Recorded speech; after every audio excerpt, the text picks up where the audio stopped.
یہ گالی دینے والے جو ہوں گے نا، قیامت والے دن ان کو بڑی ناکامی اور بڑی حسرت ہونے والی ہے۔ حدیث میں آتا ہے ایک مرتبہ رسول اللہ صلی اللہ علیہ وسلم نے صحابہ سے پوچھا کہ تم لوگ جانتے ہو کہ مفلس کون ہے؟ تو صحابہ عرض کرنے لگے کہ اللہ کے رسول، مفلس وہی ہے جس کے پاس درہم و دینار نہیں ہے، جس کے پاس دنیا کا مال و متاع نہیں ہے۔ اور جیسے ہم بھی یہ سوچتے ہیں، آج ہم سے بھی کوئی کہا تمہارے ہم سے بھی کوئی پوچھے بھائی تمہارے نزدیک میں یہ مفلس کون ہوتا ہے، تو ہم یہ کہتے ہیں یہ جو بیچارہ جس کے پاس گھر نہیں ہے، تو وقت کی روٹی نہیں ہوتی، کھانا پینا نہیں ہے، تو اسی کو مفلس سمجھتے ہیں۔ تو صحابہ نے کہا اللہ کے رسول یہی مفلس ہے جس کے پاس درہم و دینار نہیں ہے، جس کے پاس دنیا کا مال و متاع نہیں ہے۔ تو آپ صلی اللہ علیہ وسلم نے فرمایا کہ نہیں، میری امت کا مفلس وہ ہے جو قیامت والے دن روزے بھی لے کر، نماز بھی لے کر آئے گا، روزے بھی لے کر آئے گا، زکوٰۃ بھی لے کر آئے گا، یعنی سارے کام کیے ہوں گے، لیکن اس حال میں آئے گا کہ اس نے کسی کو گالی دی ہوگی، اس نے کسی پہ بہتان لگایا ہوگا، اس نے کسی کا مال ہڑپ کیا ہوگا، اس نے کسی کا خون بہایا ہوگا، اور اس نے کسی کو ناحق مارا پیٹا ہوگا۔ اب جب وہ اس حال میں آئے گا تو آگے کیا بتایا کہ اللہ سبحانہ تعالیٰ پھر ان لوگوں کو بلائے گا اس دن جن کے ساتھ اس نے یہ زیادتیاں کی تھیں، اور پھر اللہ سبحانہ تعالیٰ کیا کہے گا کہ اس کی نیکیوں میں سے نکال کے ان سارے لوگوں کو دے دو جن کو دنیا میں اس نے اس طریقے سے ٹریٹ کیا تھا۔ اب آپ ذرا سینیریو سوچیں، میں آپ کو تھوڑا بتانا چاہ ہو کیا رہا ہے۔ ایک طرف وہ شخص کھڑا ہوا ہے جس نے کسی کو گالی دی، کسی کو مارا پیٹا، کسی کے ساتھ زیادتی کی، کسی کا مال کھا کے بھاگ گیا،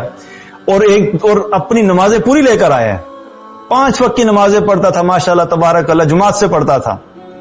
اور اس کے علاوہ زکوٰۃ بھی پوری پے کرتا تھا، ہر رمضان کے روزے بھی رکھتا تھا، تہجد گزار بھی تھا، بڑے بڑے نیک کام کرتا تھا، صدقہ خیرات بھی کرتا تھا، لیکن حقوق العباد میں کیا کر رہا تھا؟ کسی کو گالی دی ہے، کسی کو مارا ہے، کسی پہ بہتان لگایا ہے، کسی کا خون کیا ہے، کسی کا مال ہڑپ کیا ہے۔ اب یہ سارے قیامت والے دن لائن میں لگے ہوئے ہوں گے اس کے سامنے، اور کیا کہا جائے گا؟ بھائی اس کی نیکیاں اٹھاؤ اور ان کے حقوق ادا کرنا شروع کرو۔ اب اس سے نیکیاں لی جا رہی ہیں، اس کو دیے، اس سے نیکیاں لی، اس کو دی، اس سے نیکیاں لی، اس کو دی، جو بھی جن کے ساتھ اس نے زیادتی کی تھی، اب اس کی نیکیوں سے نکال کے ان سب کے حقوق ادا کیے جائیں گے۔ اب آپ سوچیں کتنی خطرناک بات ہے یہ۔ کچھ لوگ ایسے ہیں، چلیں باہر تو جو بھی ہوتا ہے سارا اخلاق باہر تو چلا جاتا ہے، گھر کے اندر اتنی زیادتیاں چل رہی ہیں، واللہ میرے پاس جس قسم کے میسیج آتے ہیں ڈیفرنٹ سسٹرز کے، میں حیران ہوتا ہوں کہ ہمارے خامند ہمیں ارسات ابیوزیو لینگویج استعمال کرتا ہے، ہمیں مارتا پیٹتا ہے، کئی میسیج ایسے آتے ہیں۔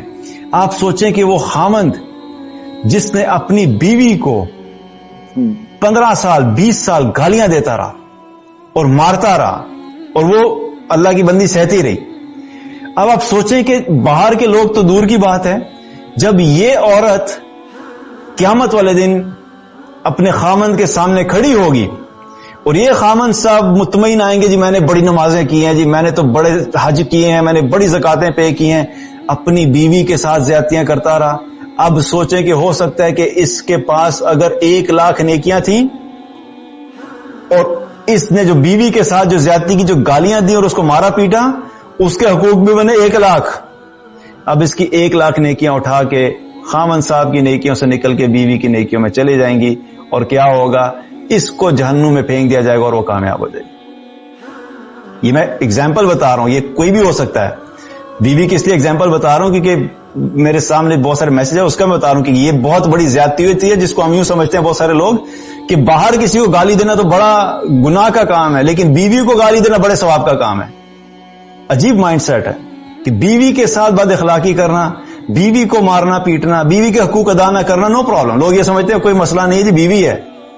حالانکہ باہر کے لوگوں کے نسبت آپ کے جو دوست ہیں اور آفس ہے اور سب ہے، ان سب سے زیادہ پہلے جو آپ کے حسن اخلاق کی حقدار ہے وہ انسان کی بیوی ہوتی ہے۔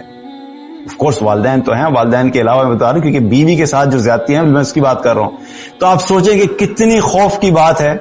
کہ یہ وہ شخص ہے جو اپنی زندگی میں مطمئن آیا تھا کہ میں اتنی نیکیاں لے کے جا رہا ہوں، اور اپنی بد اخلاقی کی وجہ سے، گالیاں دینے کی وجہ سے، بہتان کی وجہ سے، کسی کو مارنے پیٹنے کی وجہ سے اس کی ساری نیکیاں چلی جائیں گی، اور پھر کیا ہوگا؟ اب اگر اس کی نیکیاں ختم ہو گئی ہیں